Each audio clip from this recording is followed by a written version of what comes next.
Hi everybody, it's Cindy here, and I wanted to talk to you about the LeMay Forest. Now, I'm going to be very cautious when I talk about this because a similar circumstances to the LeMay Forest has taken place in the city, and the city has been sued along with councillors named. So I'm being very cautious on what I say and just really kind of sticking to some of the facts that I know and what we could do moving forward.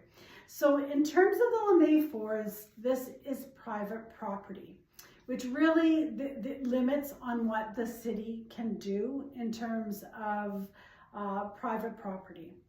Now, on protection of our forests, there are things the city can be doing. And those are the things that I am pushing for in terms of changes. One of the things that I've pushed for is looking at stronger policies around tree protection on actually private property.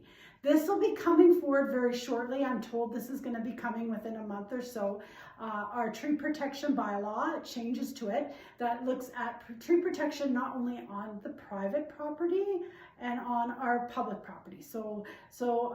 Which we don't really have right now. There's very limited bylaws we have in terms of tree protections on private property. And when we look at that, that is when we can actually dictate on what can happen in terms of deforesting our urban canopy, right? And really allow the city to have some stronger measures and some stronger laws regarding tree protection. So that hasn't come yet, but it is coming. Another thing that I tried to push forward for, and so far I've gotten some support, so this is good, is looking at making sure that we have adequate funding in order to purchase any lands that we might need.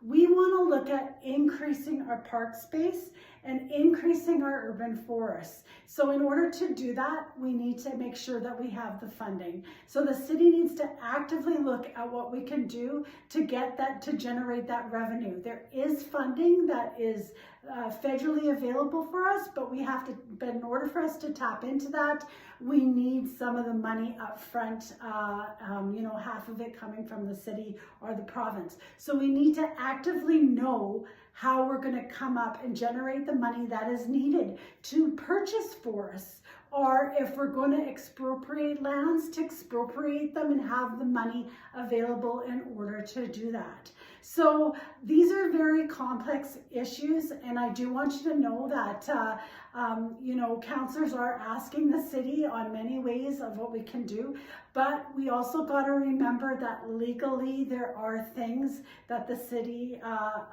is bounded by, and we have to follow property rights as well. So I want to thank everybody that has been really fighting for the LeMay Forest and really sending a message to the importance of tree protection out there and the importance of the city to do what they can to preserve the forests that we already have, and to make sure that we're coming up with either the bylaws to help support forests moving forward, or the funding to help get reforestation happening, or creating more land mass so we can create more parks and urban forests.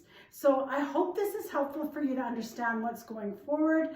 The push is on, but I did want to provide you with a little bit of an understanding what happens here at the city and what is going to be moving forward. If you're interested, please keep an eye out for the newspapers and ads out there that will really talk about when that tree policy comes. We'll need the support of community members to come forward saying that they support this, because of course this won't be supported by everyone. Hope this information helps. Bye.